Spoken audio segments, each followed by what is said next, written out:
What's up, ladies and gentlemen? It's your boy Tony Tone Deaf, the world's wokest warrior, primitive sided. And welcome to the Monday Night War Retrospective, Week 77, February 17th, 1997. First off, let me say what's up to the chat. Hail Future Fantasy Empire, great to see you, sir. He is a new channel here on YouTube, so if you haven't, go subscribe to Future Fantasy Empire. Darius Munchausen, hail to you, and I'm glad somebody remembers MIDI. I'm glad back before computers were as powerful as they were. Little too much processing, little too much for an MP3 or a WAV file. You had some, but if you really wanted to share and download files online, we used MIDI. Just easier. Back in the day, I used to do like eFeds and stuff years ago, and we'd use MIDI files for those, and, always a good time. So, yes, should be a fun night tonight. Kind of a big night in wrestling. I did notice that Nitro, they had their first rating in the 2.0 or in the 2 area in like 29 weeks. They got a 2.9. They were down 0.9 points, almost a full rating point from last week. And it's not like they went over to WWF either, because WWF pulled a 2.3 for Thursday, Raw Thursday.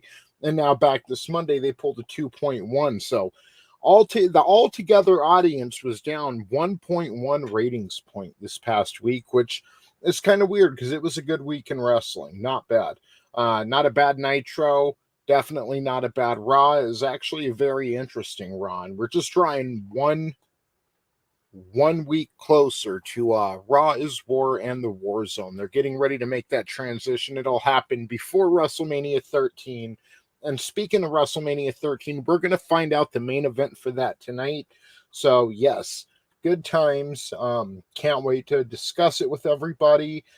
So let's go ahead and introduce our panel first. He's got the red, white, and blue running through his veins like he's Demi Lovato. He was born and raised in the USA, like Senor Elon Musk. Ladies and gentlemen, Mr. Etep Wokuian from Etep Wokuian's Place to Be Reviews. Hi, everybody. I'm Etep Wokuian from the Place to Be Reviews, and there's such fascinating behavior in the world today. I thought this backdrop would work well. We're talking about, I got to actually just watch the shows not long ago for this week. I literally just finished watching one before I went on Drew's stream. It's good to be here. Good to be back. God damn it. And I'm looking forward to getting to who's in that main event for WrestleMania 13, because that was decisively laid out for us tonight, man. And Nitro was solid too. Had some decent stuff on both shows. But yeah, good to be here. Yes, thank you for joining us, sir. Always a good time. And we're less than 1 week away now from you picking me up from the airport. Yeah, I know. Am I coming to get you from the airport, or are you guys renting a vehicle? I'm going to have you grab us from the airport, and then I'm going to rent a car for when I go to Utah. What? Perfect. Sounds good. Excellent, Next man. up on our motherfucking panel.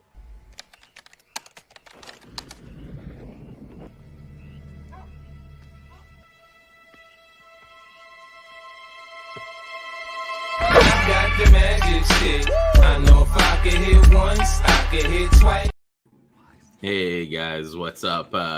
Should be a good show. I honestly preferred Nitro this week, just because I felt like there was more going on. And there's some things when we get to it that I was not very impressed with as far as Raw. But should be a good show. It usually is over here. It's good, like Etep said, it's good to be back. Yeah, I can't wait to talk about that with you, because I preferred Raw this week, but they were both of them headed in the right direction, in my opinion. So, All right, and I believe Uncle Vinny will be joining us a little later, Mr. Vinnie Tartamella, but we've got one more panelist until then. If you actually think that I was just the right gay guy, gay guy, gay guy, gay guy, nigga, gay guy, gay guy,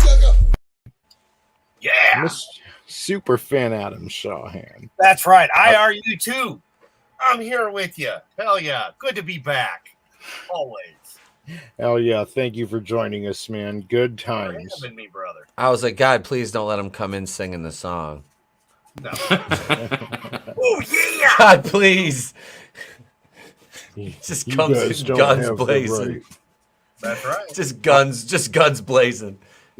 Part of the responsibility of having the N-word pass, which I do have, everyone, is that I got to make sure other people aren't appropriating it inappropriately. So y'all can't say it, but I can.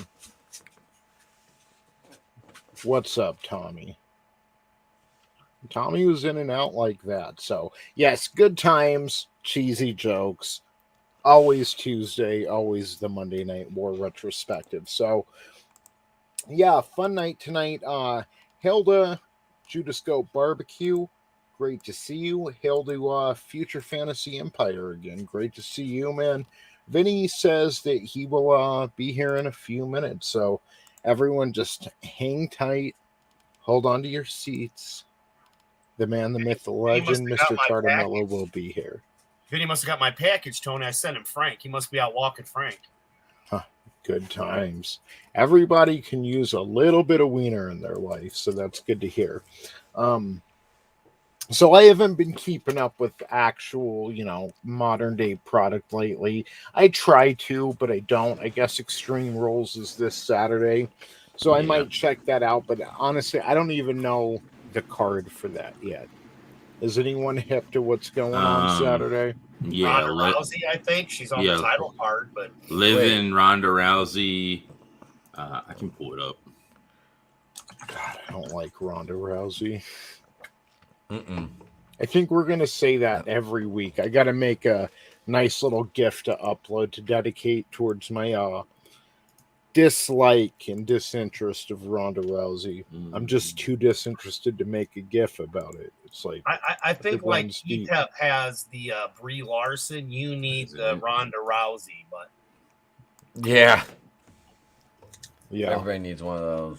just what a waste of space. I'll yeah. But she's Rowdy Ronda. She's been in the Fed for years now, and she still wrestles like it's her third match. Mm-hmm.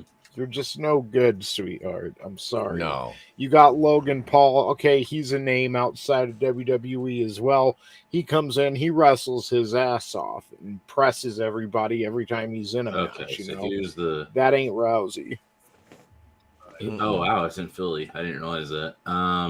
Hail Deranged Lunatic. Great to see you. He says, what's up?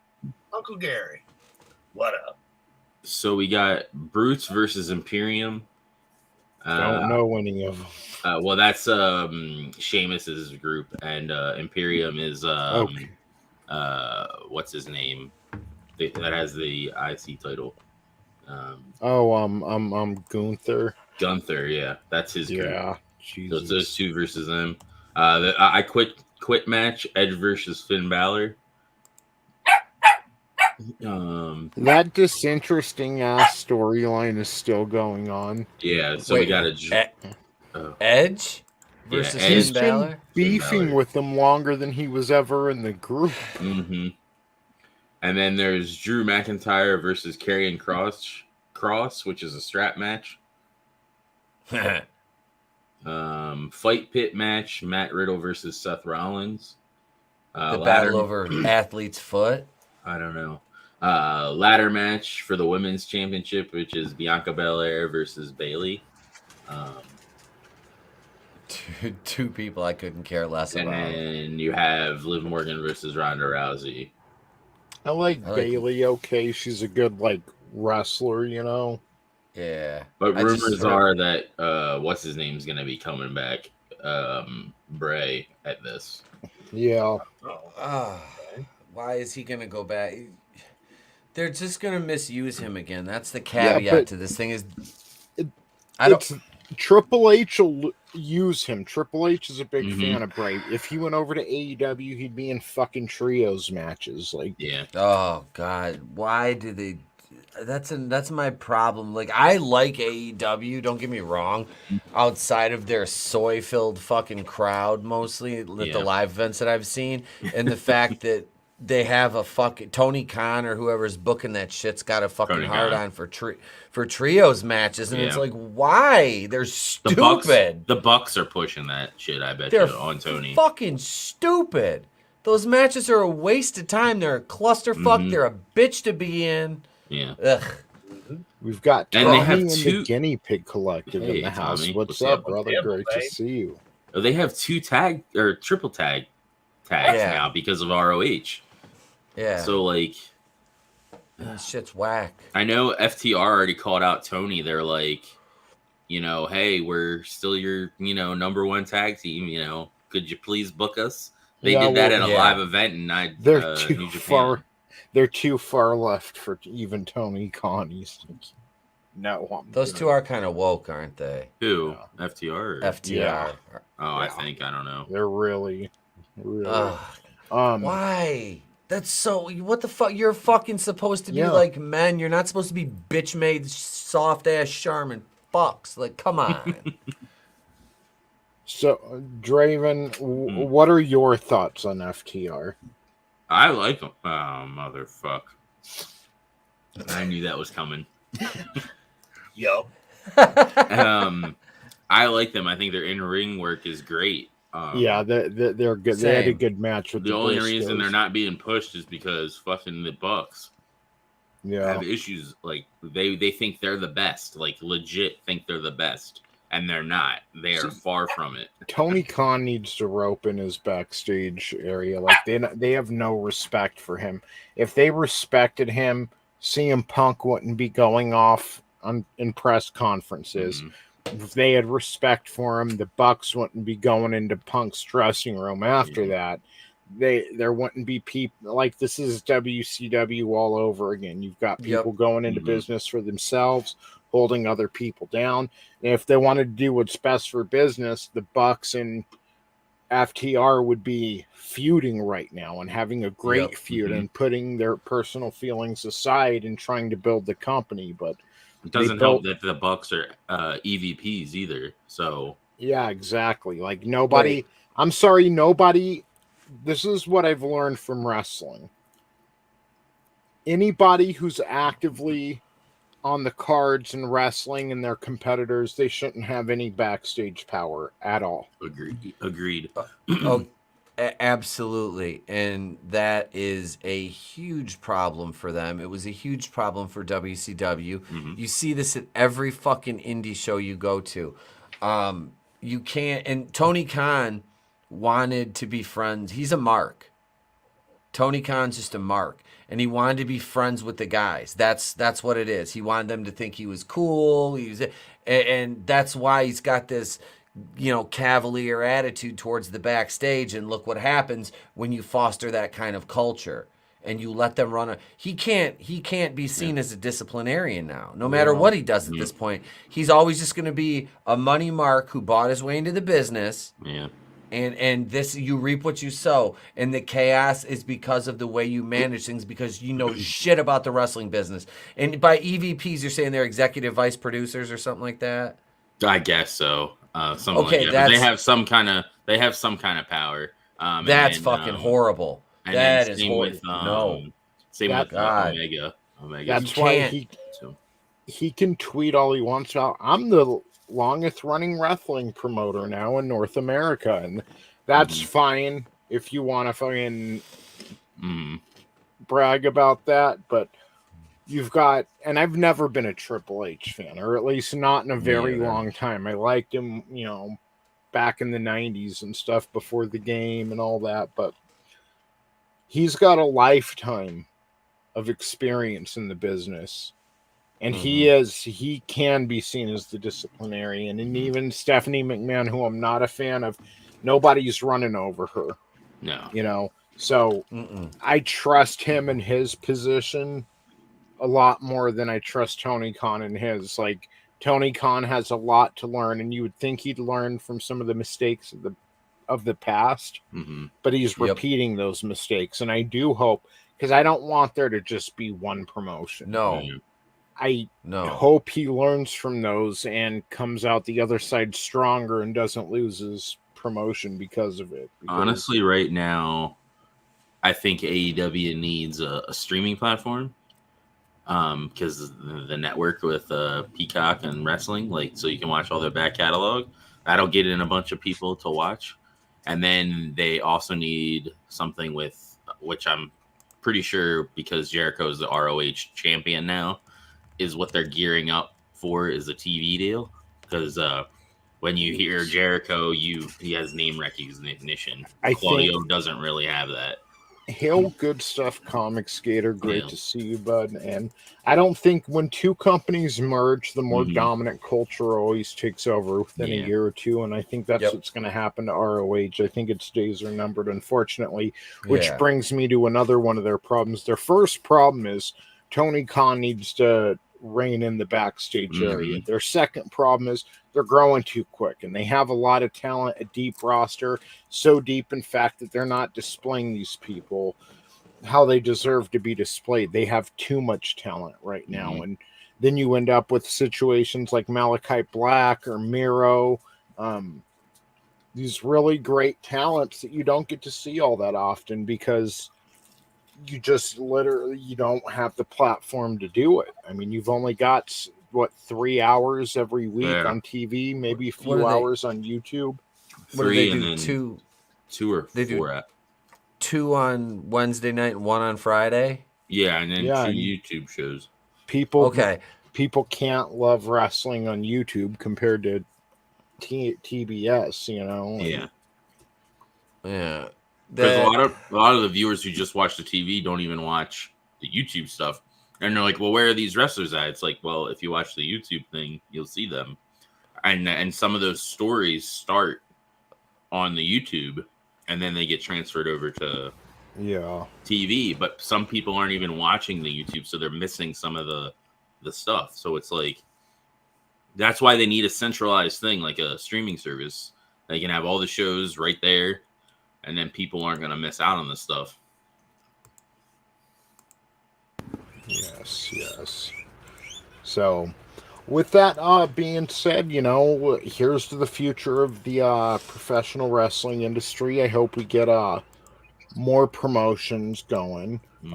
It'd be really nice to have 3 or 4 main promotions, and really start, even if they're not in direct like I think a lot of fans are pining for another war, and it's like we don't really need that. We need the business to get healthy first, and for there to be legit competitors and that are owned by different companies. Not well, I've got NXT and you've got Ring of Honor, but actual independent wrestling promotions that. I don't know the validity of it, but isn't Freddie Prinze Jr. trying to start up his own his own wrestling company or something? Possibly. I know he worked for WWE for a long time, or for like a year or two. Like he was a writer for SmackDown. Yeah. Because Gap. The guy who was in Smashing Pumpkins owns Billy Corgan. Yeah, Billy he owns Corgan. NWA or whatever. Yeah, he first got into the industry. He bought Impact, part of Impact or whatever. Everyone's like, TNA is saved, and that wasn't the case. They exist, but damn. Thanks, Hogan and Bischoff again for that one. Yes. What's up, Vinny? Hey guys. Hey, brother. A little bit late. I know you guys were all waiting for me. You didn't even want to start. You're like, no, we're not going to talk about any of this. We're going to bullshit for 20 minutes until Vinny's here. Yeah. And I appreciate it. You're welcome. And here we are. Well, speaking of that, let's jump into this week's episodes, which again, it's February 17th, 1997. Now for Raw, it's the night after the Final Four pay-per-view, the In Your House. And for Nitro, it's the Monday leading into SuperBrawl VII. Raw is live in 2 hours from Nashville, Tennessee in the Nashville Arena. and they garnered a rating point of 2.1. It's down 0.2 ratings points from last week. Then we've got Nitro coming to you from Tampa, Florida, and the Florida State Fairgrounds, where they are down almost a full ratings point. 0.9 since last week. Wonder what's going on where so many people tuned out, because both shows lost some viewers. Now over on Raw, your champions, your WWF champion is Bret Hart as of last night at the Final Four pay-per-view. Shawn Michaels vacated it last week on Raw. Your Intercontinental champion is Rocky Maivia from last Thursday on Raw when he defeated Triple H for it. And then your tag team champions, your everlasting tag team champions, they've held on to these titles like, well, it was since September last year, September 96, but it's like, holy shit, how many champions have they been through? Owen Hart and Davey Boy Smith. Over on Nitro, world champion Hollywood Hogan. He's been champ since August 1996. Your U.S. heavyweight champion Eddie Guerrero. Your tag champions The Outsiders. Your television champion Lord Steven Regal. Your cruiserweight champion Dean Malenko. And oh yeah, they have a women's champion who hasn't been seen since the night she won the title back in December, Akira Hakuto. But Medusa is going to be signing autographs as tickets go on sale in some city here in a few weeks, so at least she's doing something. I heard that on Nitro, so yes. It was the female champ whose dressing room was she locked in? Yeah, Matt Lauers. That's not Thunder Rosa. I thought it was one of the Cuomos. Yeah. Was it Fredo Cuomo?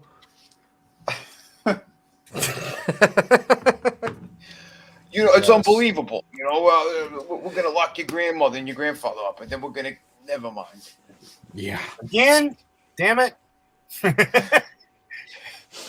So tonight's Raw was like centered around Bret Hart, who just won the title, giving Sycho Sid his championship rematch since he never got his rematch against Shawn Michaels because Shawn lost his smile. They try to start the show with that.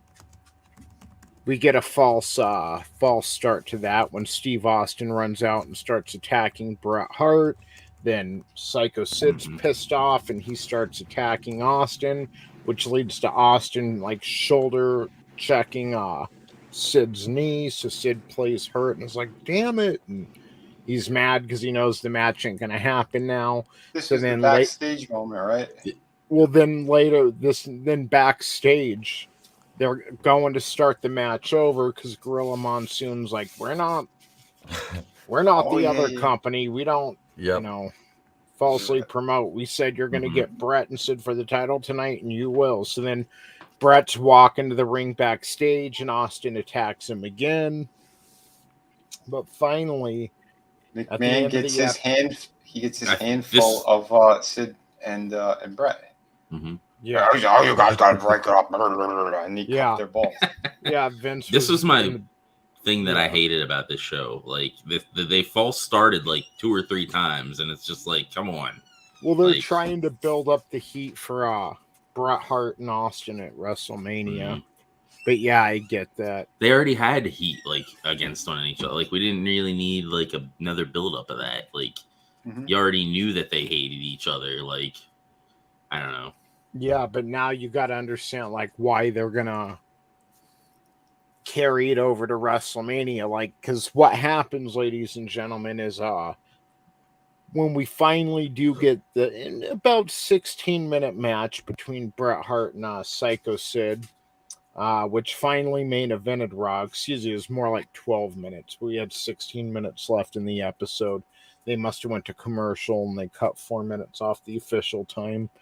Bret Hart has Sid in the sharpshooter, and Austin comes out and whacks Steve Austin comes out and whacks Bret Hart with a chair, which sets Sid up to hit a power bomb. Now the referee and Sid were both kind of oblivious to Bret getting hit with the chair. They knew something happened, but they didn't see Austin And yeah, Sid pins Bret Hart. Now, Bret's 4th title reign ends after just 24 hours. Sycho Sid's now the champion. And what better way to, really take Austin and Bret Hart's feud to the next level, because they have been feuding since Survivor Series. Well, Bret's been trying to get his hands on the title since then, too. So he finally does, and 24 hours later, after Austin screwed him out of the Royal Rumble, then Bret Hart wins the title, and the next night, Austin screws him out of the title. So, yeah, what better way to make Bret want to beat the shit out of this guy in a submission match than, yeah, Bret finally got what he wanted after getting dicked by Austin for months on end, and it lasted a day. Yeah. It was kind of funny, but it worked. Yeah. And it shows Austin really is, a threat to Bret Hart. Like, he may not have beaten him in a match.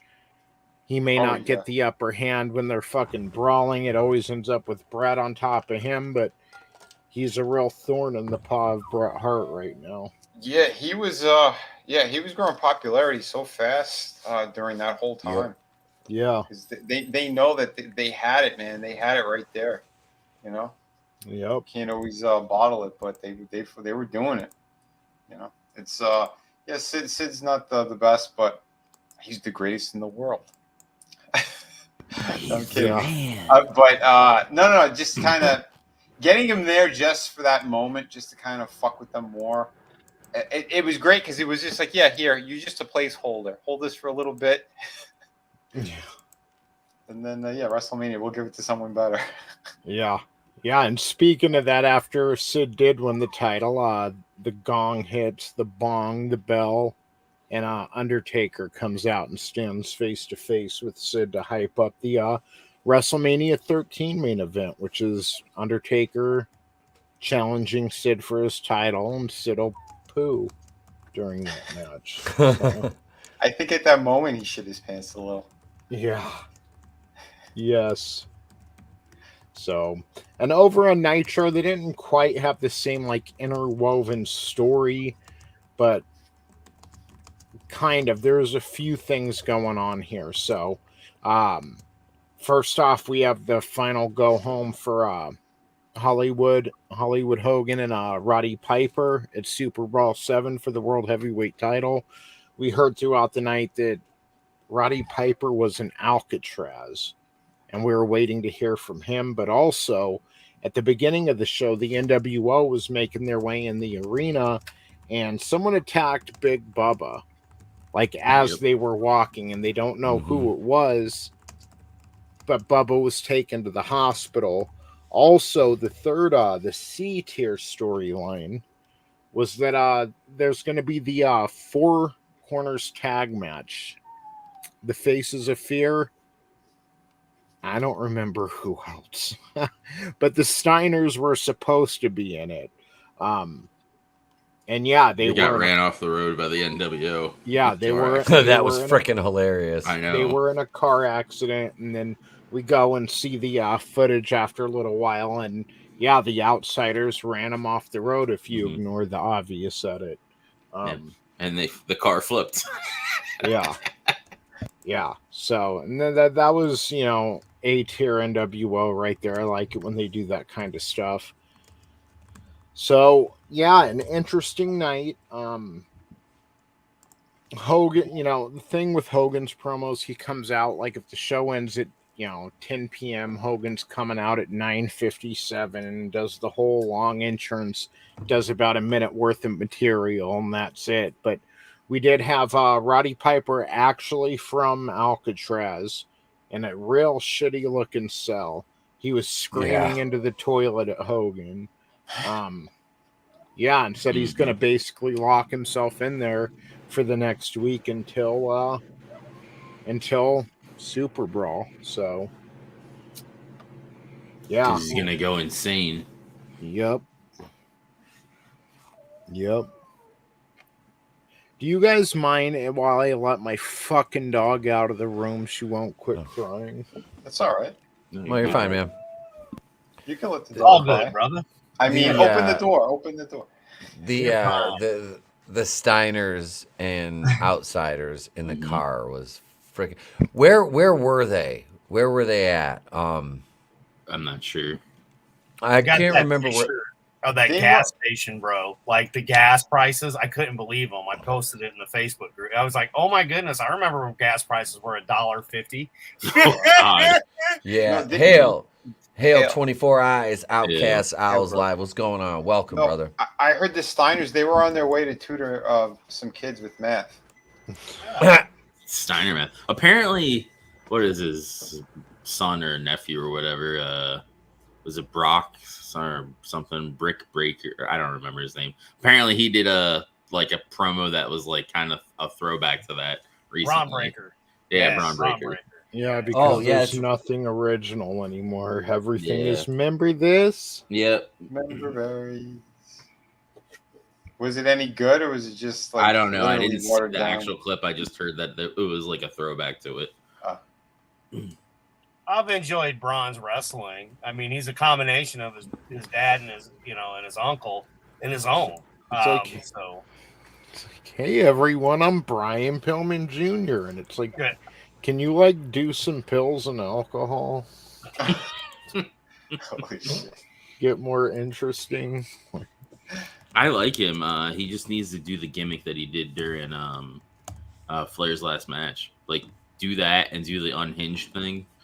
And, yeah. Hey, Get rid of the Parrot mullet. Head. Oh, no, you can keep the mullet. Yeah. Yeah. What's up, Pearhead? You can keep the gash.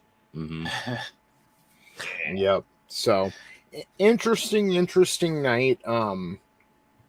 What else do we have going on over on Raw? Did you guys notice Rocky Maivaia's theme this week when he came out? Mm-mm. It was like a very primitive version of what would eventually become his song, and it was a few notes off, but it was the very primitive version of what would become The Rock's theme later on after he leaves the nation. But yeah, he even joined that. he's gonna get injured here in a couple weeks / months, and he's gonna go away. Then when he comes back, he'll be a heel. But yeah, he won the Intercontinental title just this past Thursday, then defended it Sunday. Then he defended it tonight against Leif Cassidy, aka Al Snow. Yeah. That was a pretty good match. Yeah, it was. Yeah, he's getting better. Mm-hmm. He's getting better in the ring because a couple That stuff was like the Triple H and him and all that stuff. That feud, it was like foreshadowing, and that was to me the most interesting thing of the Raw. I saw a clip of Ultimate Warrior talking shit on Triple H. It was hilarious. There's a couple of clips of it. He was always a jobber. He goes, it was me, Hogan. He named a couple guys. He's like, we were on the top. He goes, and Hunter was always, he was a jobber. He was losing all the time, and he was somewhere in the back, weaseling, doing something horrible. Mm-hmm. This is funny. At least you can That hold. doesn't surprise me though. At least you can catch his fucking breath. Yeah. right. True. Oh wait, could he now? yeah. Could he though? I don't think so. They both abused the shit out of us. All right, just one's still with us and one ain't. Right. And that's because he's got McMahon money. Because if he just had regular Triple H money, he'd probably be dead. Mm-hmm. Yeah. Speaking of Triple H, okay, so Rocky defended the Intercontinental title. He defeated Hunter for the title on Thursday, Raw Thursday, then defended it against Hunter at the pay-per-view. Triple H lost the rematch because Goldust distracted him. Mm-hmm. So Triple H swore to get revenge on Goldust tonight, and when Goldust and Marlena come down for a promo and Marlena says that Goldust is all man, Triple H comes out from the audience and see a fan attacked Marlena at the Final Four pay-per-view. So tonight, Triple H throws a cup of water, I'm guessing, in Goldust's face, gets in the ring, kicks his ass, pedigrees him, and then the fan jumps back in the ring, the same fan from last night, and fucking like bear hugs Marlena and fucking just, by God, yeah, fucks this bitch up. Because it's China, isn't it? Yes, It's China.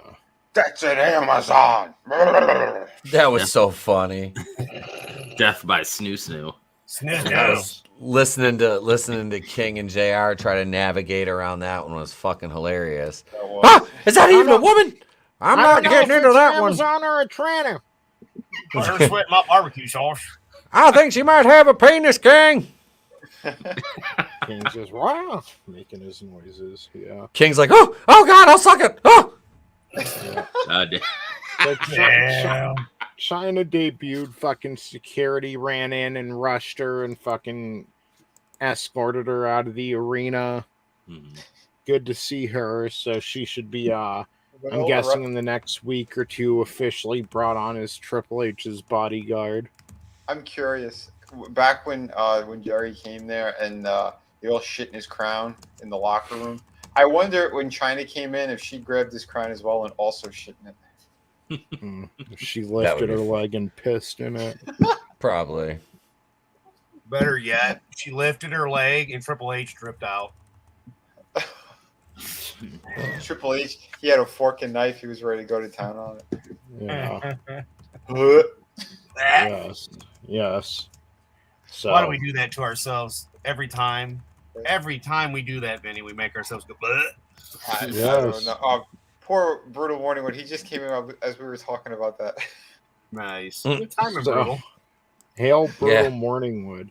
So something else that happened over on Nitro, which was a little disappointing for me because I was really enjoying his reign, but the World Television Champion, Lord Steven Regal, lost his title tonight. And again, he's been television champion. He's been the one champion who isn't NWO, the one heavyweight champion that isn't NWO, since August 20th, 1996. So he's held this title 10 days shorter of Hulk Hogan's or Hollywood Hogan's world title reign. Hogan won his World Heavyweight Championship on August 10th. Lord Steven Regal won the Television Championship on August 20th. But Steven Regal does lose the title tonight to Prince Iaukea in a surprise roll-up in about 3.5 minutes. I like seeing Iaukea, go over it, serve the story. But I would have rather seen Regal, go into the pay-per-view with the belt because he's so good. Like, he's just so good. Like, his promos, he didn't have to say a lot, but it was just meaningful. And then his in-ring work was always amazing. Yep. But I'm not going to lie. I don't even know why I liked Iaukea, but I was just like, I kind of liked him. Kind of like the lovable loser, but he had a TV title I think once or twice overall. I didn't like when they switched his gimmick though. It was stupid. Yeah, he never made much of an impact on me. Steven Not Regal overall. was so talented. Yes. That I think he didn't reach the heights he should have, but Iaukea, that's about where he belongs, is like the cruiserweight or TV title area. Regal should have been a world champion. Yeah, the thing with Regal though, Regal should have been a world champion. Yeah, the thing with Regal though is he was all about building people up and stuff, and that way and so cocaine and alcohol. Well, yeah. Yeah, I was gonna say and cocaine and alcohol too. If the story served for him to lose, he was fine with it. As long as it made sense, story wise. So he wasn't about doing all being the champ and all that shit. At least the world champ. Or a Hogan. He was about everybody needs to be built up, and that way we have a business to keep going. This is a good point that so Regal's a blue blood snob who lost his title to a Samoan on WCW TV. But this past Thursday on Raw, Triple H, who's a blue blood snob, lost his Intercontinental Championship to a Samoan on Raw. So I'm just, the agenda, guys. The agenda. And now we look at current WWE, and they've got Samoan privilege. Mm-hmm. So With that's Sami Zayn in the mix. Yeah. How the not fuck did he racist, get I'm in just there? pointing it out. I don't know. Apparently, he's friends with Jay or one of them in real life. But they made it seem like they're gonna turn on him, ripping his shirt off and shit, and then they just gave him a new shirt. That Sami sounds very Zayn. homosexual-like. I'm not big on Sami Zayn. He's like the Prince IK of white people. Mm-hmm. I'm not a fan of him. I'm just saying So. it was just something at least somewhat interesting with the bloodline, I guess you could say. Yeah. So another storyline going on over on Nitro is Randy Anderson last week he was fired by Eric Bischoff because the NWO sold out when only Nick Patrick was supposed to be the referee. He ran out and made a 3 count, meaning the Steiners defeated the Outsiders for the tag championships. The next night on Nitro, Bischoff reversed the decision and fired Randy Anderson. Mm-hmm. He wasn't, officially refereeing that night and didn't have the right to do that. So Randy Anderson showed up last week with his kids, and they asked Bischoff for his job back, and he's like, tell your daddy he's still fired. And it was savage. Good shit. Shit was fire. The Bischoff was good that night. Yeah. But they end up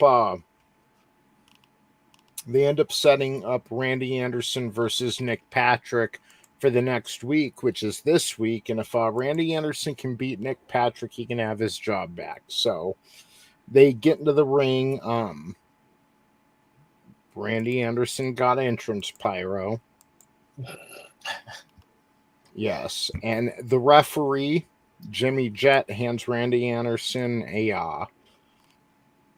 a foreign object. And while Nick Patrick is being a dickbag, Randy Anderson hits Nick Patrick with the foreign object and pins him in 43 seconds. So there's a celebration. Everyone's happy. Pee Wee got his job back. But Bischoff comes out. Not only does he reverse the decision, but now referee Jimmy Jett is fired as well.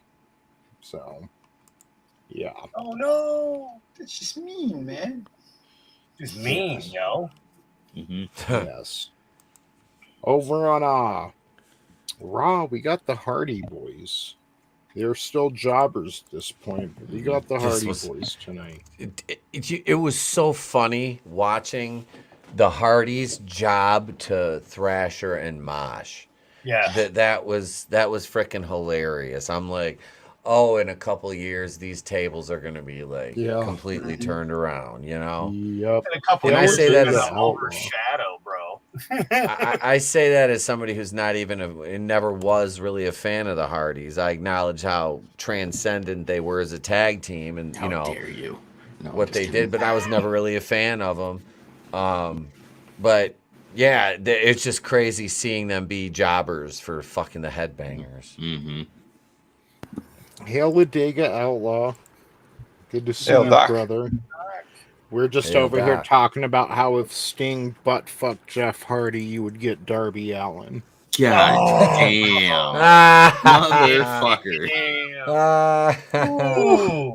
Wait a second. You hate my existence. This is Draven. This is Draven right now. Just Oh my God! I'm dead. What's Nice. happening? Oh, shit. She was on the Howard Stern show and said that Triple H fancied anal back in those days, back before Stephanie McMahon stole her man away from her. That's weird. yeah. It's not I weird. picture that. That's how he got into the McMahon family. I was gonna say, yeah. Shane O'Mac strapping it to him. Oh, you think the whole family fucked them? Probably. Oh yeah, I wouldn't doubt I'm it. sure. Vince is like, come here, Shane. I gotta teach you the ways of the business. Get on your knees, Pat. I want you to get in there and have butt sex with your brother-in-law, Shane. God damn it. Blake, you're a jobber. Come over here and do the job. Shane's like, but I don't want to. Just do it, Shane. Then we're gonna take turns on your sister. Daddy's billion-dollar princess. Hey, Ron Gaston was filming it all. Oh yeah, give him the gash. Gosh. God damn. Sorry, we went too far. I'm delirious because I'm in pain. All right, this seemed a little low, but let's see if we can hear it. For the very first time when you were still with the company. You went on the I think Howard Stern show for the very first time when you were still with the company, right? Yeah, oh yeah, Oh, yeah. many times. Yeah. One time you went on there and you talked about Triple H liking anal or something like that. Did he give you heat for that? You know, it was, but he did, and at that time, you know, when you go on a show like Howard Stern, who, by the way, has followed my career from day one that I was on there. I think I've been on his show at least like once a year Right. since then. And the thing I learned about Howard, and who would have guessed, reality TV star later, whatever. So my first game, the races. You know, you could say one thing and he's going to turn it around, he's going to turn it around, he's going to turn it around. So I could say that I, you know, whatever, and, you know, had anal sex with 50 guys in the back before he came here, you know, don't you remember Howard? Right. And, you know, you know, so I was always a good sport with Howard and would go along with him. And Did it ever bother you that he made fun of you at all, or no? no, I never did. I never did. What bothered me was that after the fact, because half of it is, you Come know, on, I we want knew to I hear was gonna about get that Hunter's anal kind of stuff fetish. because I wasn't the girl. That wasn't my mode. I wasn't going to go on there and be a sexy stripper that took my top off, you know. Right. Yeah, whatever, feminist. Well, Yeah, maybe if Tony's- she did, she'd still be with us. Well, think about it. Sonny's still Yeah. alive, behind bars, but alive. After Well, running somebody Sonny- over. Killed Yeah. people. China Yeah. just killed herself. Yeah. Sorry. Kids, don't do drugs. Hardcore drugs is no bad. good. They're bad, okay? Okay. Bad. Okay. The They're bad. Real bad. It's alright to say. Well, her last operation, she almost looks like a woman there. Oh, that's Stephanie. Yeah, Mhm. Stephanie McMahon reveals if she likes anal. Alright. I'm just saying, we're staring into the future of wrestling here. We need to know which hole he prefers. Oh, real. They got what, 3 or 4 kids? So yeah, definitely the anal, because you know she'd have been blowed up about 50 times. Hey, is that Paige?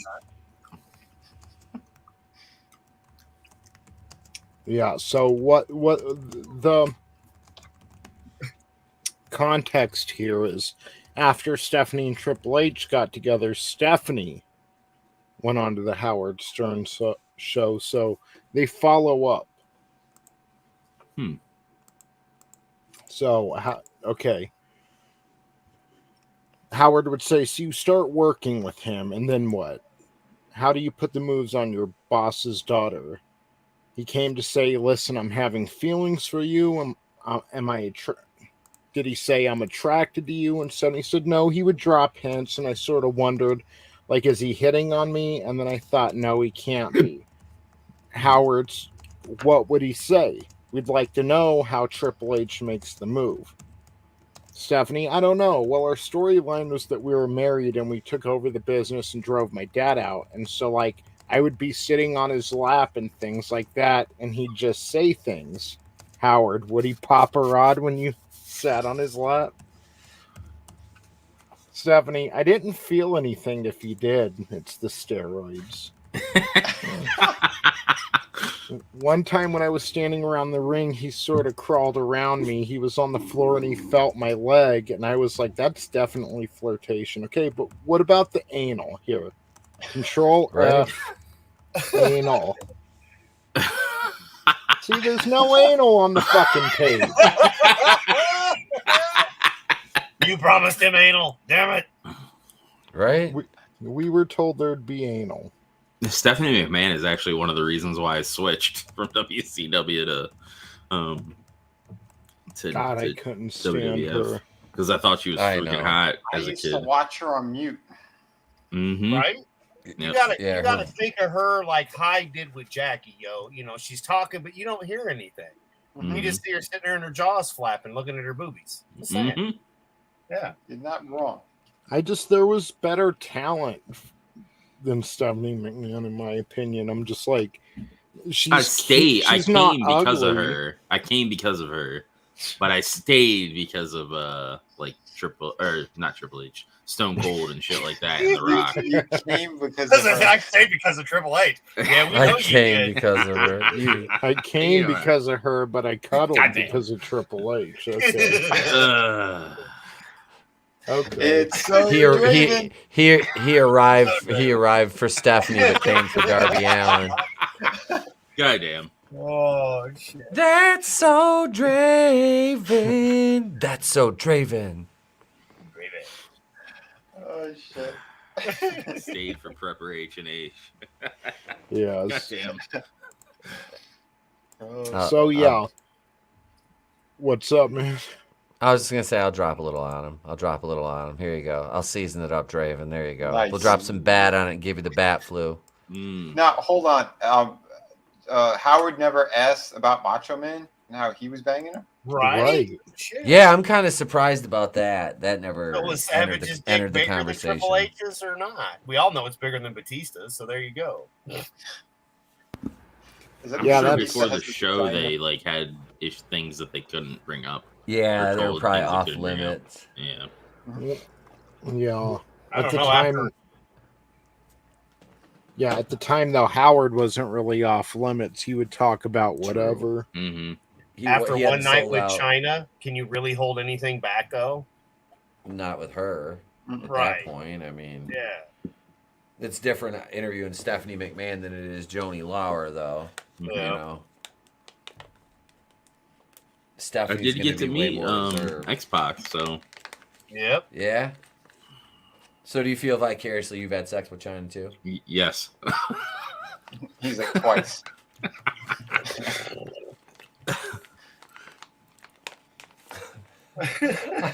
I don't have anywhere else to go with that joke. That was No, it. there's nothing. That was it. That's No, I it. put the button on that one. So something Oh, else we goddamn. got on Raw was next week. ECW is going to be showing up on Raw. It'll be Rob Van Dam's first appearance on WWF television. Jerry Lawler is he made the challenge for them to show up. He thinks they're trash. He thinks ECW is trash. And he's basically all the rejects of the WWF. That's where they go, is ECW. So they're going to be showing up next week. That should be fun. Oh yeah. The first invasion. The first. And it's cool too because it's at the Manhattan Center, and I think I want to say Sabu's there too at this point, doesn't he jump off one of them jumps off like the balcony or some shit like that. Because I know they did some crazy shit there. Yeah. Because I vaguely remember when this happened because I wouldn't watch it regularly, but I would catch like the ECW TV on a satellite wild feed channel from Florida at like midnight on fucking Saturdays. And I'd seen a couple of the pay-per-views because they'd aired was the first one. I think was it Living Dangerously or Barely Legal was their first one, and I can't remember if it. I don't think it had aired at this. Was it 96 or 97? They aired their first pay-per-view. So I was aware of the brand. I just didn't get to see as much of it as I would have liked to. But what was cool is they always had like neat little recaps at the beginning when you would get to see the weekly TV show. They'd always do like a little recap at the beginning of what happened. So it was kind of nice. But yeah, dude, the ECW was like fun at this point because it was like Outlaw. It was the Outlaw promotion, you know. I remember Lawler. Gaining. Go ahead.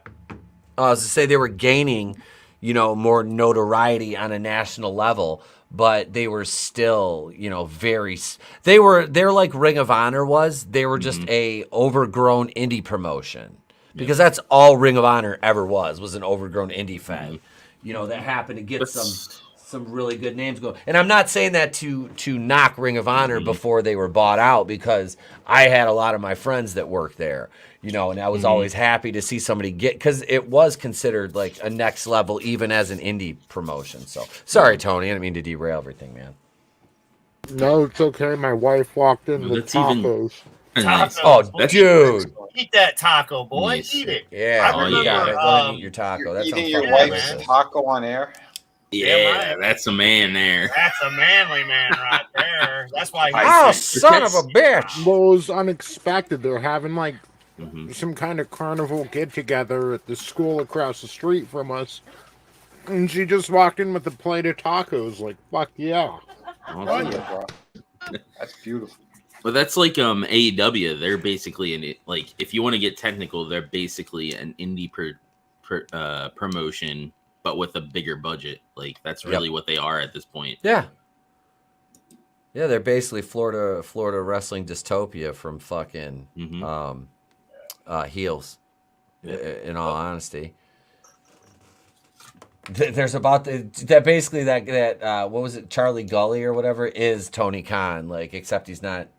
What is Tony Khan like? What is, I don't know what ethnicity he is, an Indian South or Pacific. South Pacific. Okay, so yeah, you know, Gully's very, very white, but they both have the same cocaine habits, I see. And Booker T, hair done by Whoopi. Shane McMahon, still a pussy. this is correct. Hail, horny Alf. What's going on, brother? What up, pal? I only remember Lawler was saying that because I remember Rob Van Dam the most because he was like, "This is the only person that's worth a shit in ECW." Basically, Well, that's why Mr. Monday Night. That's where he got that name, was from Mr. Monday Night, was from the showing up on Raw. He's like, Mr. And then you had, he started calling himself Mr. Pay-Per-View when ECW started doing the pay-per-views. So he's Mr. Monday Night, Mr. Pay-Per-View, Rob Van Dam, the whole fucking show. Yep. That's a lot of names. Oh, Rob Van Dam has a lot of talent. Dude, especially back then. Back then, he was the fucking man. Oh, my God. The matches that guy would put on were just freaking incredible. What's up, another monster? Shane stole his moveset. Yeah. Shane trying to do the coast-to-coast thing is the funniest shit I've ever seen. Like, yeah, Shane's good. That's what I hate about Shane is he comes out and he'll just wrestle a spot match at WrestleMania when there's an actual worker that could have that spot.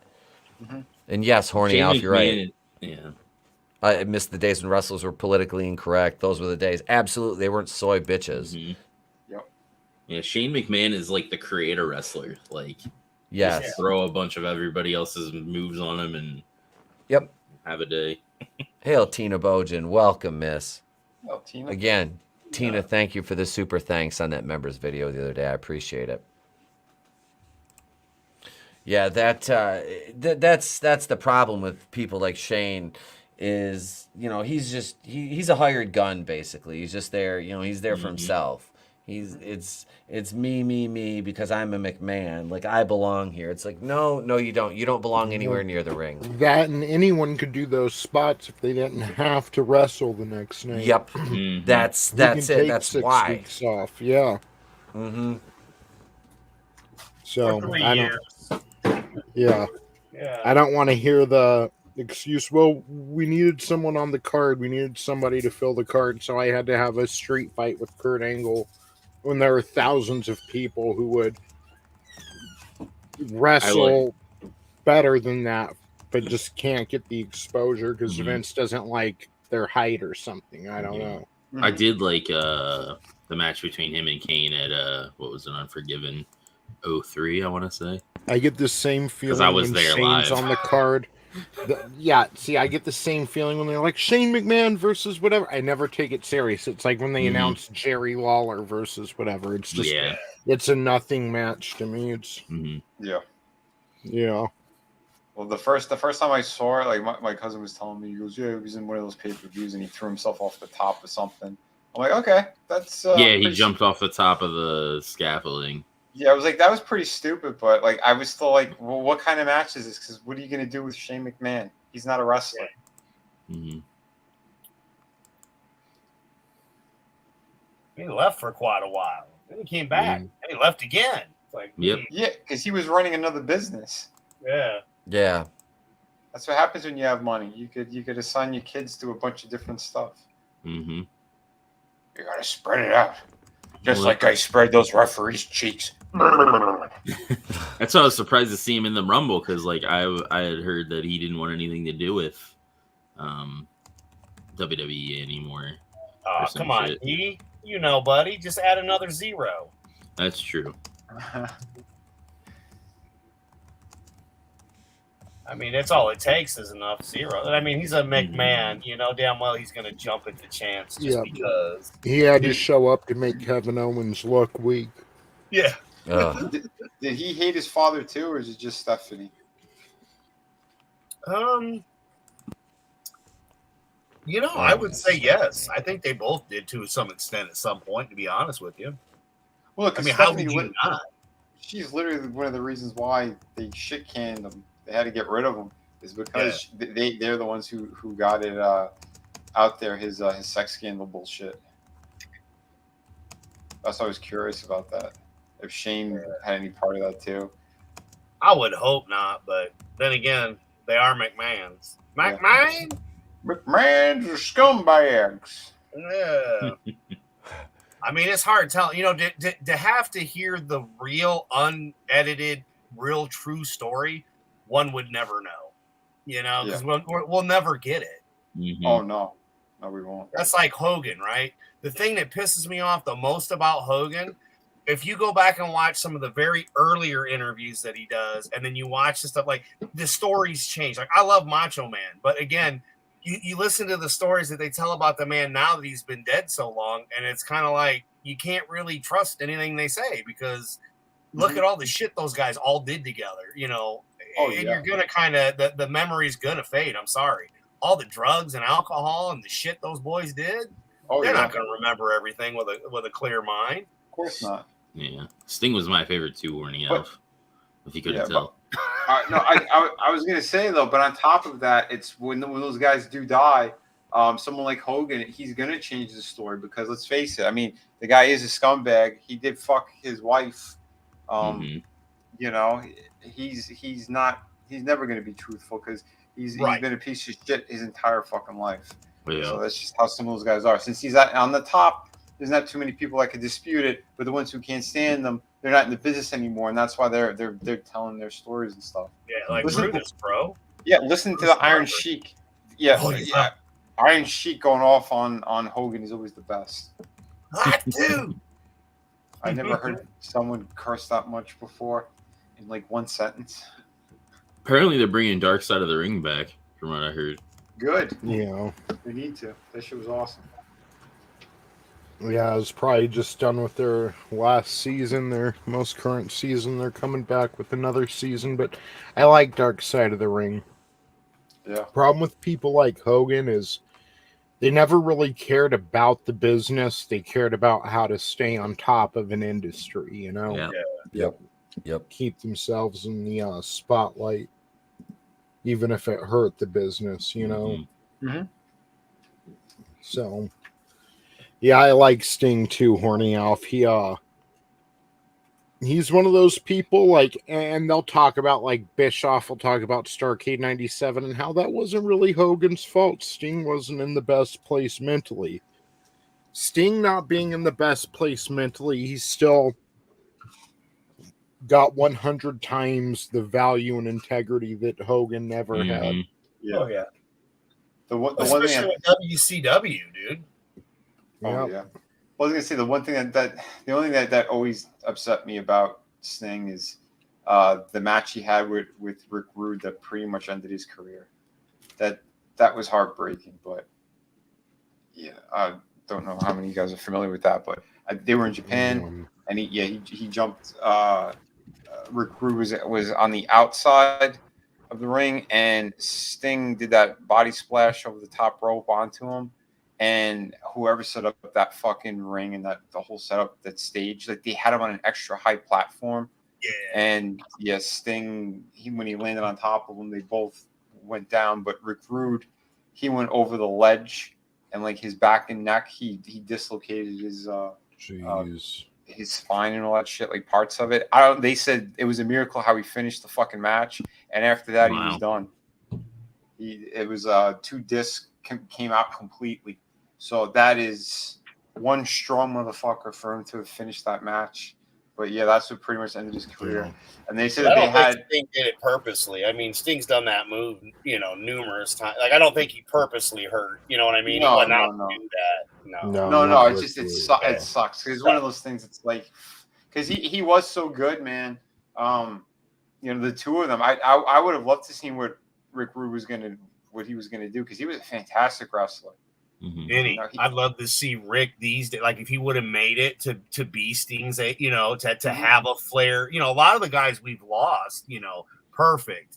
Would have been another one to see Kurt Hennig going today, bro. Like those guys, the real wrestlers that put the hours in the gym and also plenty of work in the mat and cared about the business, not about a spot.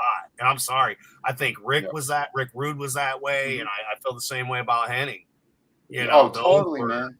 Yeah, Hennig, he would have done anything for the business, and that's an amazing thing, man. But yeah, no, I know that Sting said that when Rick Rude did come back, like they were tight. He goes up until the day he died, because they were still friends. Yep. So it was just at the time it happened because he just signed, like he said, the second biggest contract he's ever had, and boom, fucked. But I know Brett. He said nice things about him too. He said that no matter what, he goes, Rick Rude was a family man because there was the whole thing about his character and people thought he was sleeping around. He goes, he never was like that. He was a devoted family man. He goes, he wouldn't even take his wedding ring off. He would put tape on his fingers to hide it. He goes, that's how much he cared about his family. So that was cool. Yeah. Was good to hear. I always liked Rick Rude though, man. He was just the perfect heel, And I mean, I love WCW when they finally put the world title on him because I think that's where WWF fucked up. Yep, absolutely. Yeah, him and Kurt Hennig were good friends too. Yep. Real good friends, which we lost both of them way, way too early. Dude, Rick Rude was years ahead of his time. He really was. Years ahead of his time. That was such a tragedy. But yeah, him and Hennig both. Yeah, both of them from Minnesota. Just phenomenal workers, both of them.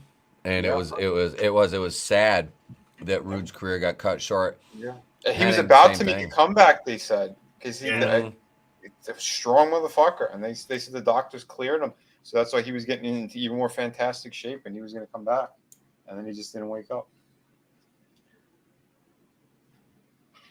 Yep. So let's jump over to SuperBrawl VII. See what happened there, because Hogan and Roddy Piper kind of led us out of Nitro and into the pay-per-view. Good times. This pay-per-view started at 7 p.m. on the East Coast instead of the, what's now usually the 8 o'clock hour. So, and it took place from the It took place in the Cow Palace in San Francisco, California. I think there's a San Francisco street fight on this card, which means they're hurling shit and syringes at each other, so that's good. And it took place February 23rd, 1997.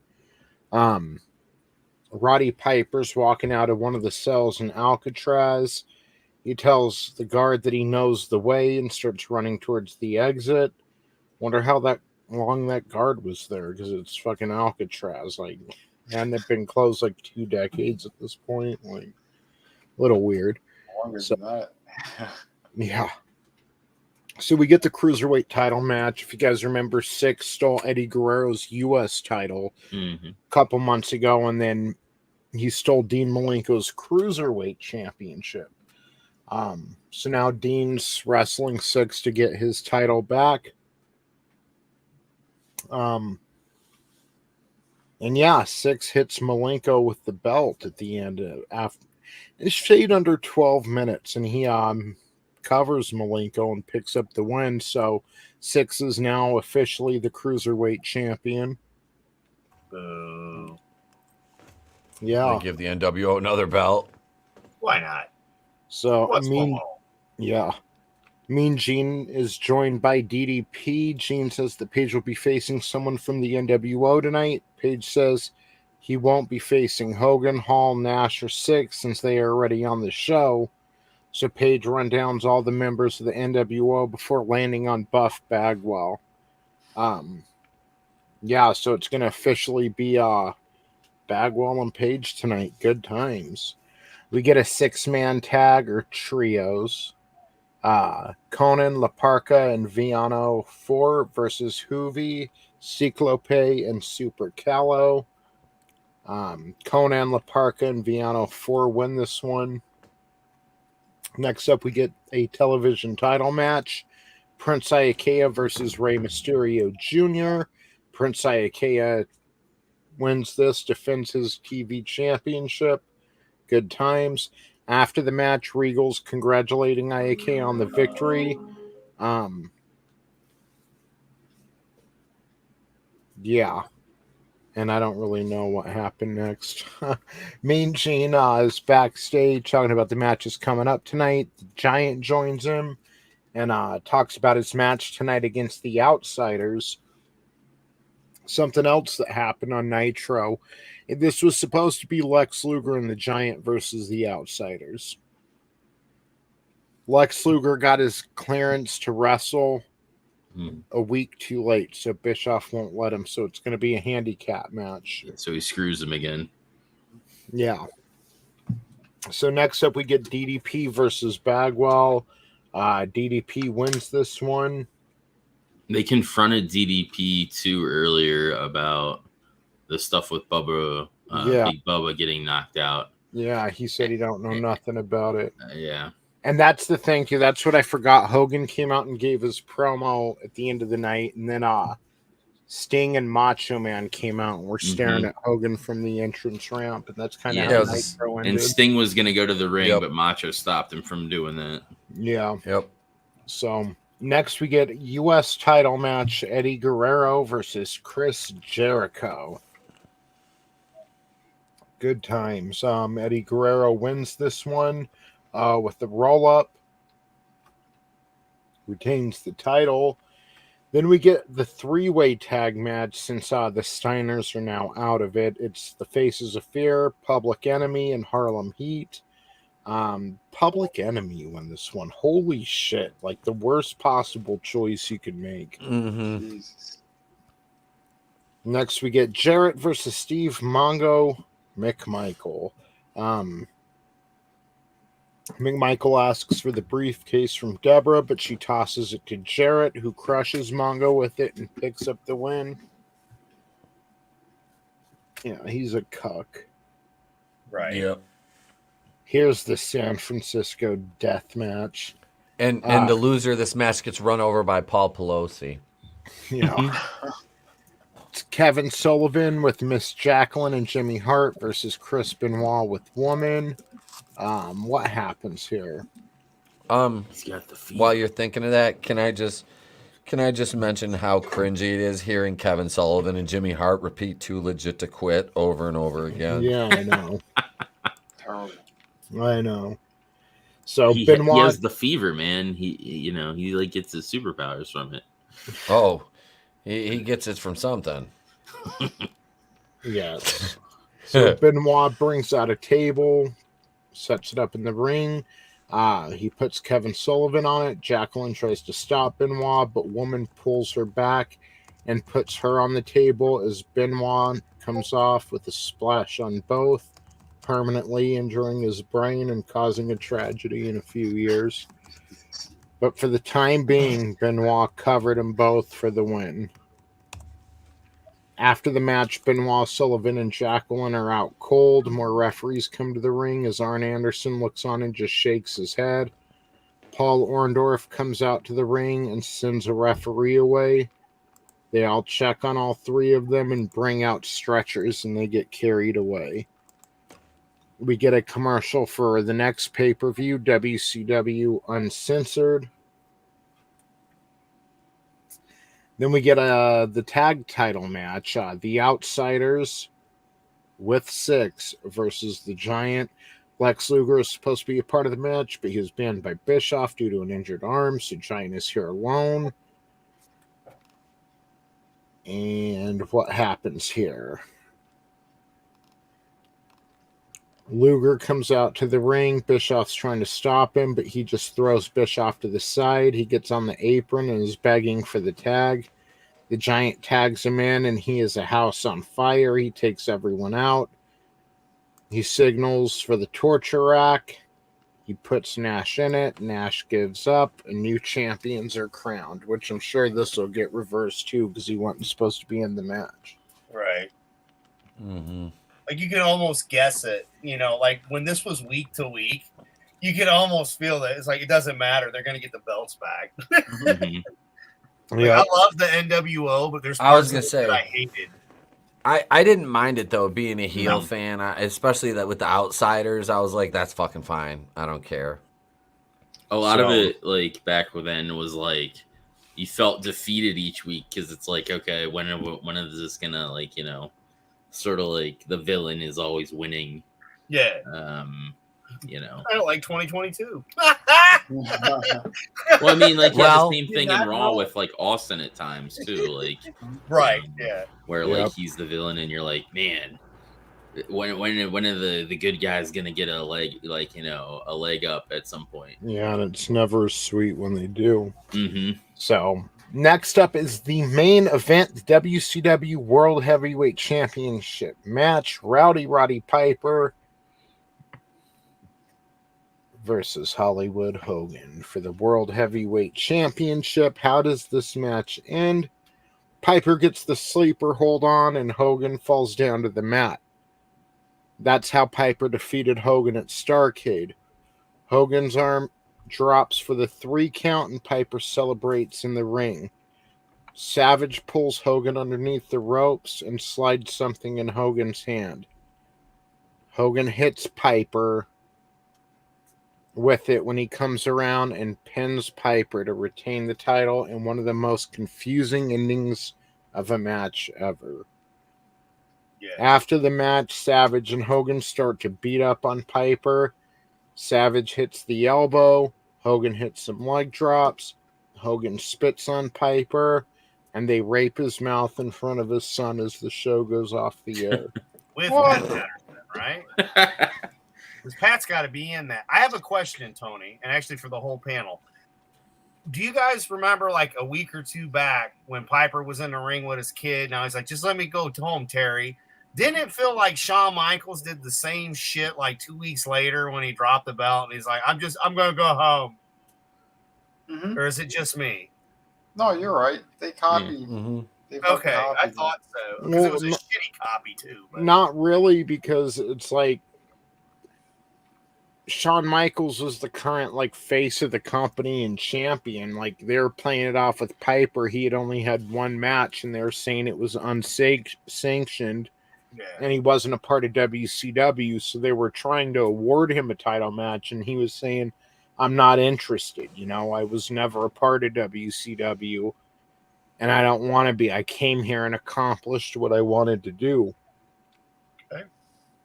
But I don't thought know. it was a jab at Piper when Sean did it, just personally. It's just like, because it was kind of like he could have said something else, and he's like, I didn't think it was a jab. Go home, okay? I didn't think it was a jab, but I do think it was like a piss poor carbon copy of that type of thing. Like one was I don't want to be here, then was I can't be here anymore, but I want to. But I was here for a year, and I was your champion for. And again, that's just my point of view. Again, Tony, I can see where you're coming from too. And I just hate Shawn Michaels, so I'm with you. Yeah. I still haven't bought his figure. Same. Like, I just can't. Like, I know I got a tattoo that's close to his, but I didn't do it because of that. But still, it's like, man, he just never was really. I liked him with Diesel when Shawn and Nash were together. Savage is NWO. The Savage turned on everybody at that pay-per-view. Yeah, he helped Hogan defeat Piper. First time Hogan's defeated Piper in a match. Sting doesn't show up, does he? No. Isn't that why Macho Man he pulled him back? Yep. Yeah. So he's like, no, brother, we're gonna have some homosexual gay sex in the ring later, brother. And then Sting was like confused. Like, he said, what? He goes, never mind. You'll see. Yeah, but if you think about it, Sting's now wrestling in AEW, and Randy Savage's face first in a tree. So who won that That's one? true. Mm-hmm. I mean, he's got a point. He's not wrong. Although I will say, what's so great about this episode is because I did get this one, and this one was that busted box, so I switched the shirts because I know you should remember that shirt. Besides the excellent, NWO. So yeah, because this one they sent me and it was all crushed. So I was like, well, I'm gonna pop the tape and redo him up, put his other shirt on him, and put a different head on him. But yeah, man, it's sick. Is this a Target exclusive? Oh, that one is a Target exclusive. Yeah. Is it new or is it older? Yeah. I just got this 2 days ago. Oh, beautiful. So like I said, this one was crushed. So I was like, dude, that's bullshit. And I'm like, I want got the Hogan one. on the discount. The one that I showed him on my short. I ended up buying it because I went back like 2 weeks later, and it was on discount last one. I'm like, all right, fuck it, I'll take it. Yeah. No, it's being a Savage fan. I had to, dude. As soon as they I saw it on eBay for $80, and I'm like, there's no way in hell. Mm-hmm. And it was pre-sale $80. I'm like, these are like $30, bro. What the hell? And sure enough, that's what it was. Target had them on pre-sale. They always used to do that shit with figures. I hate it. Scalpers ruin everything. Scalpers are fucking evil. Are they doing Target's a Piper? stopping you though. If you order on their website under your account, you can only get 2, and that's it. They won't let you buy anymore. So they are. Of course, you just got to create a secondary website to get more. I'm not loaded because I bought all these comics from these great creators, but I still wouldn't buy 157 of these. Okay, like maybe a few for friends and family and whatnot. I was really disappointed because of the box thing, and then they were really cunty about it. Because I'm sorry, again, if I'm paying full price, why is this damaged? Like, you shipped it to me this way. Like, that this should be on the shelf. I'm sorry. You need to be sending these in the actual boxes they came in originally before you open them up, unless these came in the big cases. But I have seen when they come in the individual boxes. That's what I was hoping I was going to get, where it was inside the original, box. You're right. For the price that they are. Yeah. Yep. But those I know. Yeah, those are released in cases. Because I know they had the Mr. T as well, but I didn't get him. If they make Piper, I want Piper.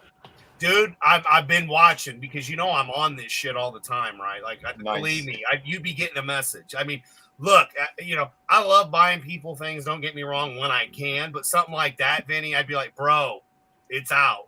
So trust me, being a Piper fan as I am, as you are, as what again, it was one of those bonding moments where we're talking about Piper, and again, we're talking about old wrestling because we love wrestling, and that's okay. But yeah, dude, that was one of the things. Like, I'm always keeping my eye out for Piper stuff because I'm looking for myself. And then you might get a message where say, "Hey, Vinny, check this out," and then you'll be like, "Oh, okay." Yeah. So yeah, man. Because again, that Austin figure you got, I would have picked it up for that price too, dude. I can't blame you. That was a nice figure for that price, dude.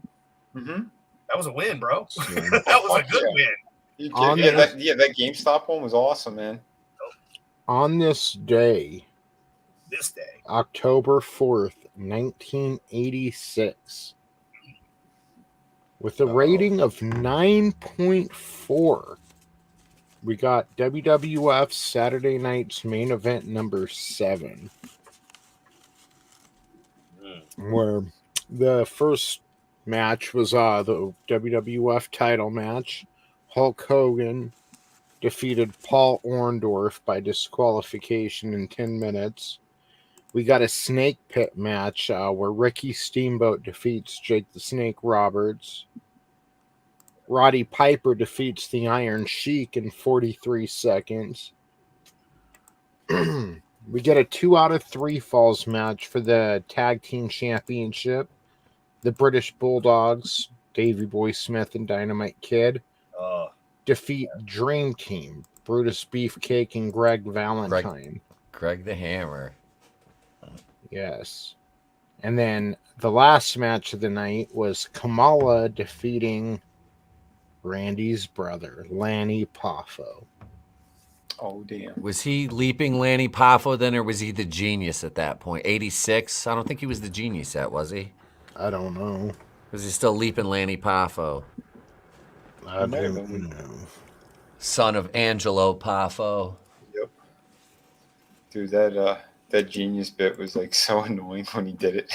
It was, but it worked. So I hated it, but I was like, God, he's such a good, like, well, back then it called me he was just a bad guy, you know? Yeah. You're a little kid. It's like, But yeah, it worked. It fucking worked, and he played that shit like a fiddle. There was talent in that family. Oh, God, yes, there was. You know, and he was, I think, probably the better technical wrestler out of him and Randy. No, I'm not downplaying Randy's technical ability because him and Steamboat put on a clinic at Mania 3. Oh, hell yeah. For the Intercontinental title. But Lanny was just he didn't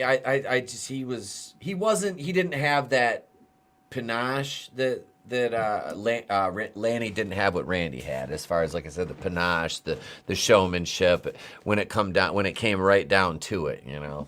Yeah. Yes.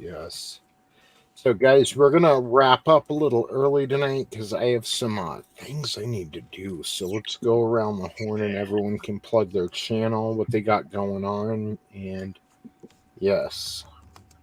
What's up, Etep?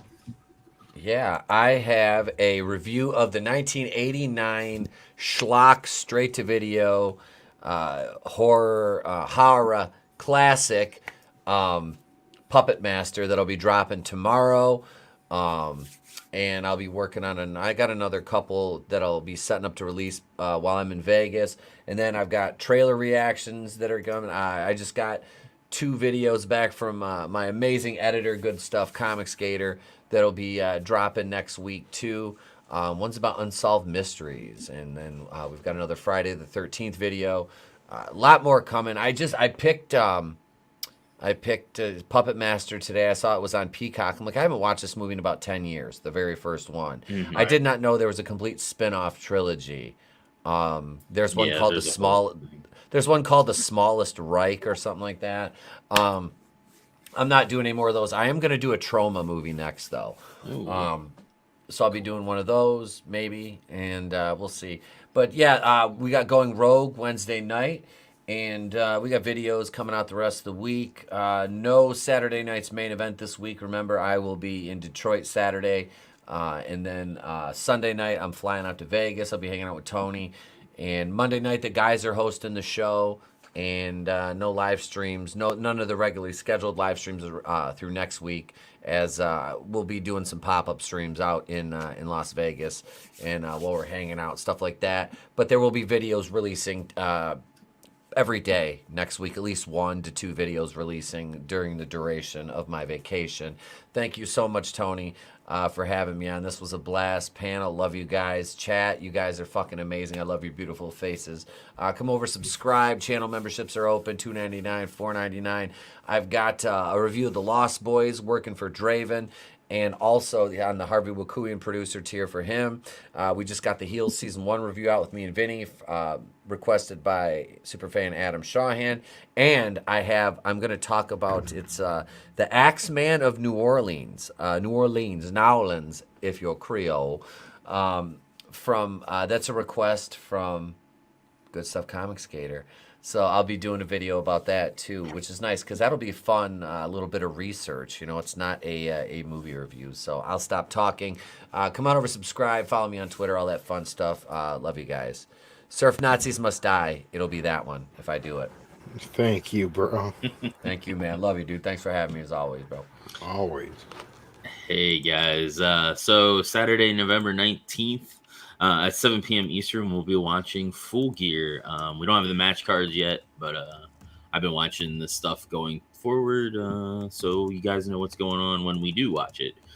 So we do the commentary over there like normal, and then tell you what we thought of it. Also do gaming over here as well, and on Twitch. Thanks for having me. Always a pleasure being here talking wrestling.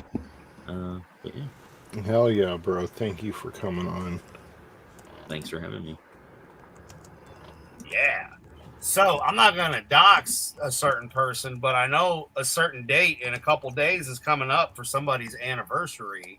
So happy wedding anniversary that's coming up for that person, and myself that's coming up on the 10th as well, which is great because I will be on the show Monday night with you guys. So that's going to be a whole lot of fun. But yeah, Tony, I'm not going to say what day it is, but, you know, I know that anniversary's up because it's in my phone. So to you and the missus, you know, happy early anniversary, brother. I'm happy that Same to you. Be there for you. And, you know, I had plans. You'll be getting a certain special package. I was really hoping to, like, get it out and to you when Etep was there just so that he could record the look on your face, but didn't quite happen the way I wanted to. But anyway, I have a show on Wednesdays at 4:20 Eastern Standard Time. We will have our Wednesday stream for a little bit, talk a little Andor, have a little bit of fun with a couple Brits, maybe an Irish guy, maybe a couple ladies. You know, you never know who's going to pop in over here. Thursday, This Week in Bullshit with Justin Proper, 7:05 Eastern Standard Time. Usually we're going. And then right back on my channel for Friday Fun with Friends, 2 p.m. Eastern Standard Time. Me and a whole bunch of friends getting together, having fun. And then, yeah, I should be on with Tony if he's doing Liars. And if not, I'll be relaxing. Maybe blowing up Vinny. You never know because, you know, he goes me, then Vinny, then Tony, and we all have fun. And then usually Saturdays is Etep. And then right back to Vinny. So I love you guys. Thank you for being great wrestling friends and taking the time to listen to us all. Enjoy talking wrestling because we love this stuff. We really do. Hell yeah. You know, thanks for being at this age. I didn't expect to find new wrestling friends to do all this with, but I couldn't have found a better group of guys. And again, thank you all for watching and subbing and just the greatness that we're all creating right now. It's worth it. In my opinion, it's worth it, my friend. So, you know, live, love, laugh, and have fun, man, because that's what you need to be doing. And follow the Clown World Review. This poor guy needs more subs. He deserves so much more than he's got. You know, I'm a fan and I'm on here. Come on, let's get this guy to 1K. No shit, dude. Dude. Happy early anniversary to you, and thank you, bro. Yeah, brother. Thank you. Thank you, Tony. Happy anniversary, everybody. It's always a blast hanging out with you guys.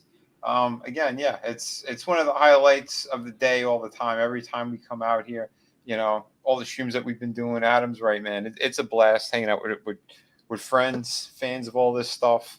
And yeah, we're gonna continue having fun.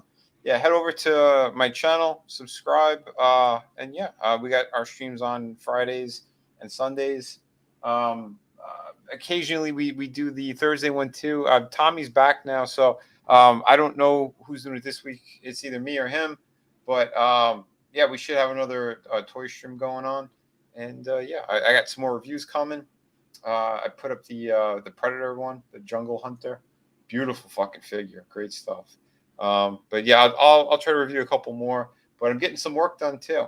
So the newest project, City of Venus 2, is in the works. But as you wait, you could collect and pick up some of my other books. The first City of Venus, the 2 art books are with that. On that campaign. So shop around, go take a look. We have Through the Woods, hardcover, beautiful ghost story. It's the perfect season for a ghost story. So I don't know what you guys are waiting for. Jump on that. You're gonna love it. And again, still in that vein, we got a fantastic pirate story. My newest project is Shadow of the Kraken. So yeah, get cracking. Get over there. It's a 52-page, beautiful, perfect bound book. Gorgeous artwork. Amazing story. You're gonna love it. So thank you everyone, and we'll see each other soon. Hell yeah, bro. Thanks for coming on. And yeah, make sure to support this man. He works hard. A lot of people talk about like writing books or making stories, creating comic books, but these are the people that actually do it, and it's not, it's quality. Yep. Always. Yeah. So make sure to... Oh, I was just going to say, there's so many people that skip on quality just to bang out a cheap, horrible project. No, we're putting our all into these books. So, me, Chris, Red, Nerium, like we're all working damn hard to get you guys the best. So, hell yeah, man. Thank you, Tony. Hell yeah, man. Thank you. And, thank you all in the chat. It's been a blast. It was a good week in wrestling. Can't wait. We make our way towards WrestleMania. And, WrestleMania 13 is okay. I think I'm looking more forward to the transition over to Raw's War and getting that cool design, getting away from the old original Raw design, which was okay for its time. But, it's time for WWF to grow up and kind of get with the counterculture attitude of the 90s. So I'm looking forward to that. Steve Austin's basically gonna bring them along the way. So gonna be a great year for Bret Hart once he turns heel. So yeah, I'm looking forward to all that. Hail to you, Frankie Knows. Great to see you, man. So yeah, guys, thanks again. We might do Liars on Friday. I'm sorry, I don't mean to be so like spotty right now with it, but Elon might officially own Twitter by Friday. So they're saying it could be as early as Friday or maybe even Monday. Nice. So yeah. That is awesome. Yeah. We'll see. Did they reveal what he wanted to them? What do you mean? Like with the because I know the reason he didn't want to buy it there is because they wouldn't disclose the bots and stuff. He dropped all that. They dropped the court case and said, "You know what? Screw it. I'll just buy it for what I originally offered." Mm. Oh wow! Yep. Interesting. Yeah, yep. Because he could just go in and clean house after he owns it. I know, right? I mean, that was my thought. So that's good news, though, Tony, because I did not know that. That's good to hear, bro. Well, the thing is, he found out yesterday, and a Ukrainian ambassador told him to fuck off. Like, not being hyperbolic, and a Ukrainian ambassador told Elon Musk to fuck off yesterday when Elon Musk was suggesting peaceful resolutions towards Russia and Ukraine, and having a way for it to end without all kinds of bloodshed and violence. He was told to fuck off. So I don't know if maybe that gave him some perspective. Like, you know what? It's important that I get this platform because it's narrative control. Twitter, it can't be. People can say, oh, well, Twitter doesn't really make money. And what he offered for it, that's way overvalued. There is no overvalue for this. I mean, NBC reporters are freaking out right now because they're losing their narrative control machine. Not by Elon saying he's going to step in and start censoring these people, just by saying, hey, everybody gets a voice. So that should tell people all they need to know, but humans are retarded. So true. But that's good news for those of us that aren't and understand what's going on. You take that political platform away, the sooner the better, especially we've got elections coming up. Yeah. And he's not even taking it away. It's just, hey, the other side needs to be heard too. And Future Fantasy Empire says it the best. They don't want peace, deep state war profiteers. Exactly. They want this war, and some say that Russia was baited into this war. So I don't know. I'm not on either side. I think Putin's an asshole. I think Zelensky's an asshole. And I think Joe Biden's an asshole, along with all of our friends over at the EU. So all I know is that, if the other guy would have won in 2020, we'd live in a completely different world right now. So cheap gas, more jobs, peace. Real jobs. A pipeline that's completely finished. Yes. Peace. Maybe a border wall, keeping more. Well, they said over 200 million have broken in when they actually figured out the real numbers. It was like crazy the amount of illegals that have made it. Not that we talk about that here, but yeah, man. Like, and you wonder why prices of everything's going up because we have shortages. Who's gonna pick our crops, peasant? So, yeah, exactly. Who is gonna pick our crops? Somebody give me a scotch. You don't love corn? Put your mask on. She owns a vineyard, so now you see why she's so. The Chardonnay has to be picked at the right time. You don't want old grapes in the Chardonnay. And those lovely illegal hands handle the grapes. And it's beautiful. So, yeah. Love you guys. Love you guys. Remember, keep all your illegal workers, not slaves, workers. You pay them $2 an hour. They're not slaves. Keep them down south. Don't send them up north. We need them down south to pick our crops. Love you guys. Frankie knows real quick. He says the Orange Man did win. They pulled a 3-card Monty on everybody. Exactly. And I ain't afraid to say it. They're not going to gaslight me into shit with your fucking bullshit ass motherfucking recounts and Russia investigations and all that. Fuck you. You originally old fuck.